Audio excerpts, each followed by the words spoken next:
Hello guys, अगर आप लोगों को मेरे वीडियोस पसंद आ रहे तो प्लीज मेरे चैनल को लाइक एंड सब्सक्राइब कर दियो। सिस्टम ऑफ स्वॉर्ड के पिछले एपिसोड के एंड में हमने देखा था कि मास्टर बोलने लगता है कि चुयुआन तेरे पास वो 500 स्वॉर्ड की है और इसके बारे में किसी को भी मत बताना, क्योंकि अगर तुम बताए तो तेरे पर काफी ज्यादा मुसीबत आ सकते है। ये सुनने के बाद चुयुआन बोलने लगता है कि मास्टर पहले वो एल्डर बॉय ने यही बोला और आप भी यही बोल रहे हैं, क्या ये 500 स्वॉर्ड क्या इतना रेयर होती है कि इसके वजह से मेरे जान के ऊपर खतरा भी आ सकती है। सुनने के बाद मास्टर बोलने लगता है अगर तेरे अंदर की वो 500 स्वॉर्ड के बाद सभी लोगों को पता चलेगा तब तेरे से कौन कौन जलता है वो सारे लोग तुझे मारने की कोशिश करेंगे। दुनिया में ऐसा भी लोग होंगे जब तेरे बारे में पता चलने के बाद तेरे पास आएंगे, तेरे से अच्छे अच्छे बात करेंगे और उनके मतलब के लिए तुझे यूज करेंगे। और जिस तरह से देखो तेरे ऊपर जरूर मुसीबत आएगा जब तक तू स्ट्रांग ना बन जाए। तो इसलिए ऐसा माना जाता है कि जब एक बंदे के अंदर 500 स्वॉर्ड के बारे में सभी लोगों को पता चलेगा, उसके बाद इस जुआन जायंट्स कंटेंट के सबसे बड़ा शक्ति यानी स्वॉर्ड पैलेस वाला बंदा वहां पर आ जाएगा और आने के बाद वो 500 स्वॉर्ड की वाले बंदे को उसी स्वॉर्ड पैलेस के अंदर लेके जाए और उसके बाद वहीं पर ही उसे ट्रेन कर दिया जाएगा और उसे प्रोटेक्ट भी कर दिया जाएगा। पर तुझे चिंता करने की कोई भी जरूरत नहीं, क्योंकि जब तक तेरे अंदर का वो 500 स्वॉर्ड के बारे में किसी को भी नहीं पता चलेगा तब तक कोई भी बंदा यहाँ पर नहीं आएगा और तुझे कहीं पर भी नहीं लेके जाएगा। तो इसलिए अभी के लिए तुम मेरे अंडर ही डिसेबल बन के रहो और मैं तुझे काफी सारे अच्छे अच्छे चीजें सिखाऊंगा और तुझे स्ट्रांग भी बनाऊंगा। पर उसके लिए तेरे अंदर का वो 500 स्वॉर्ड की के साथ तेरे अंदर का विल पावर भी चाहिए तुझे। तो इसलिए अगर तेरे पास वो विल पावर नहीं हो तो तेरे वो 500 स्वॉर्ड भी तेरे मदद बिल्कुल भी नहीं कर पाएगा, क्योंकि मैंने अपने पास में काफी सारे बंदों को ऐसा देखा है कि उनके पास ऐसा स्पेशल स्वॉर्ड की नहीं होता या 500 स्वॉर्ड की बिल्कुल भी नहीं होता, फिर भी वो सारे लोग काफी स्ट्रांग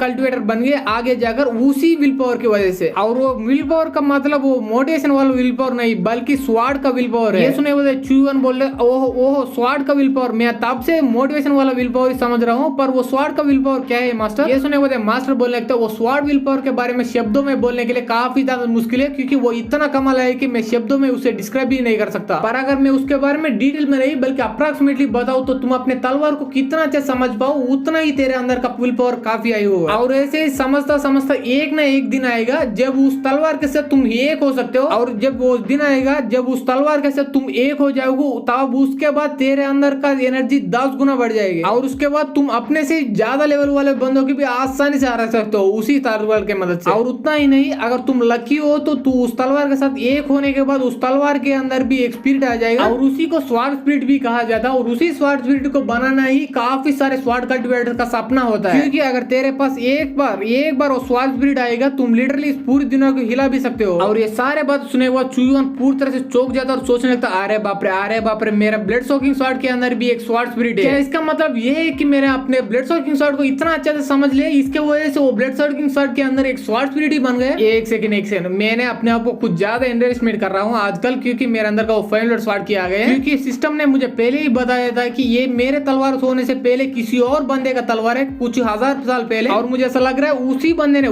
ने इस ब्लड सोकिंग स्वॉर्ड को इतना अच्छा समझ लिया कि इसके वजह से इस ब्लड सोकिंग स्वॉर्ड के अंदर ये स्वॉर्ड स्पिरिट बन गए। पर इसके बाद ये स्वॉर्ड स्पिरिट को क्या हो गया उसके बारे में मुझे कुछ भी नहीं पता, पर वो अब सो रही है। तब इसे इतना देर सोचता हुआ देख रहा हूँ मास्टर बोलने लगता है क्या तुम उस स्वॉर्ड स्पिरिट को बनाने के बारे में सोच रहे हो तो भूल जाए, क्योंकि ये फर्स्ट ऑर्डर रूल्स को बनाना इतना इजी बिल्कुल नहीं है। लिटरली उसको बनाने के लिए काफी सारे स्ट्रांग कल्टिवेटर्स को भी फट के हाथ में आ जाती है। और मैं ये नहीं बोल रहा कि तू कभी भी अपने जिंदगी में वो स्वॉर्ड स्पिरिट को बना नहीं पाएगा, पर मैं ये बोल रहा हूँ कि अभी के लिए तुम उसके लिए काफी ज्यादा वीक हो, इसीलिए तुम और भी स्ट्रांग बन के और तेरा स्वॉर्ड विल पावर को और भी स्ट्रांग बना के तब तू ट्राई मारना। उसके बाद मैं लिख के बोल सकता हूँ तू अपने स्वॉर्ड स्पिरिट को जरूर बना पाएगा। तो इसीलिए अगर आगे जाकर तू और भी स्ट्रांग बनने के बाद जब तू स्वॉर्ड स्पिरिट बनाना चाहते हो तब उसके बारे में तुझे कोई डाउट आया तू मेरे साथ अगर पूछ सकते हो, मैं जरूर मुझे जितना पता है वो सारे चीजें तुझे बताऊंगा। ये सुनने के बाद चुयुआन बोलता है कि जरूर मास्टर, आगे जाकर मुझे कोई डाउट आए तो मैं जरूर आपके पास आकर ही पूछूंगा। तब मास्टर बोलने लगता है कि ठीक है अभी के लिए काफी ज्यादा देर हो चुकी है, इसीलिए आज रात तुम हमारे घर में रुको, उसके बाद सुबह होने के बाद तुरंत ही तुम उस जुआन जाने से के लिए निकल सकते हो। और मैंने तुझसे ये बताने भूल ही गए थे, तू सोने से पहले अपना जुआन लिंक जड़ी बूटी को तू फिर से खा लो और उसके बाद तेरे अंदर का स्वॉर्ड की रिप्लेनिश हो जाएगा,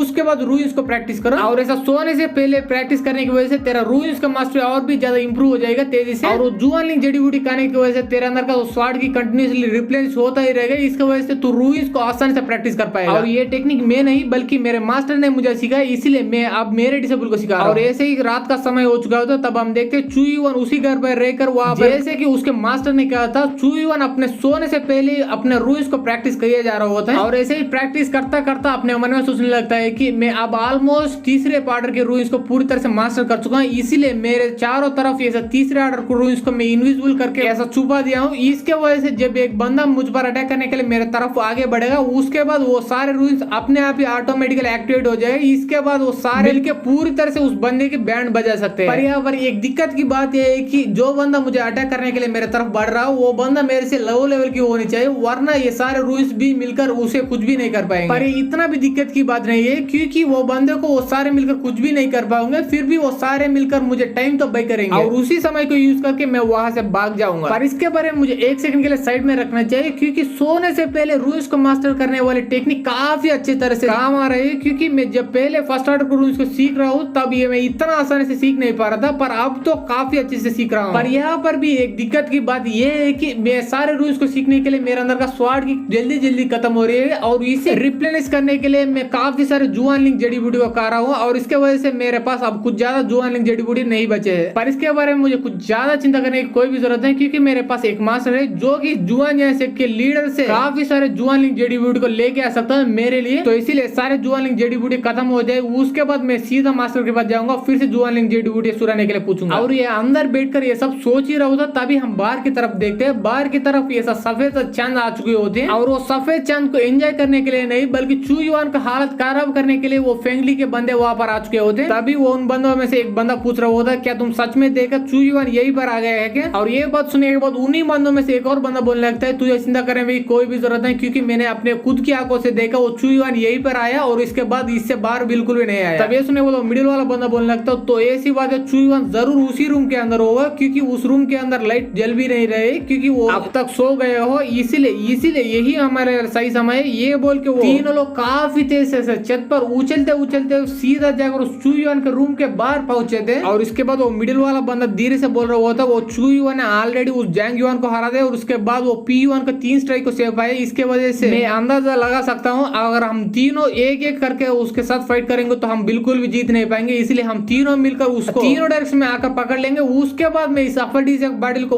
उसके मुंह की तरफ फेंक दूंगा। इसके वजह से एक बार ये अफडीज़ परफ्यूम को सूंघ लेगा, उसके बाद उस चू युआन का अंदर का हवस काफी हद तक बढ़ जाएगा। उसके बाद वो सीधा जाकर उस लुओइन के साथ जबरदस्त करने लगा। इसके बाद वो लुओइन इसका कुटाई करके सारे बातों को उस जुआन सेट को बताएगा। पर हमारा प्लान सक्सेस हो के सच में ऐसा होने के लिए हम सारे लोग चौकन्ना रहना चाहिए, क्योंकि अगर वो चू युआन हमारे हाथों से निकल के यहाँ से भाग गया तो उसके बाद हमारा प्लान फेल होगा ना छोड़, पर हम सारे लोगों पर मुसीबत आएगा। तो इसलिए उस चू युआन को यहाँ से बिल्कुल भी भागने मत देना। ये बोल के वो चू युआन के रूम को डोर को ओपन कर देता है और तभी हमारे एपिसोड ये पेड़ खत्म हो जाता है। अब देखते हैं गाइस ये सारे लोग मिलकर उस चू युआन को कुछ उखाड़ भी पाता है या नहीं। तो इसलिए अगर आपको ये एपिसोड पसंद आया तो एपिसोड को लाइक कर दे, सब्सक्राइब कर दे, शेयर कर दे। Thanks for watching guys.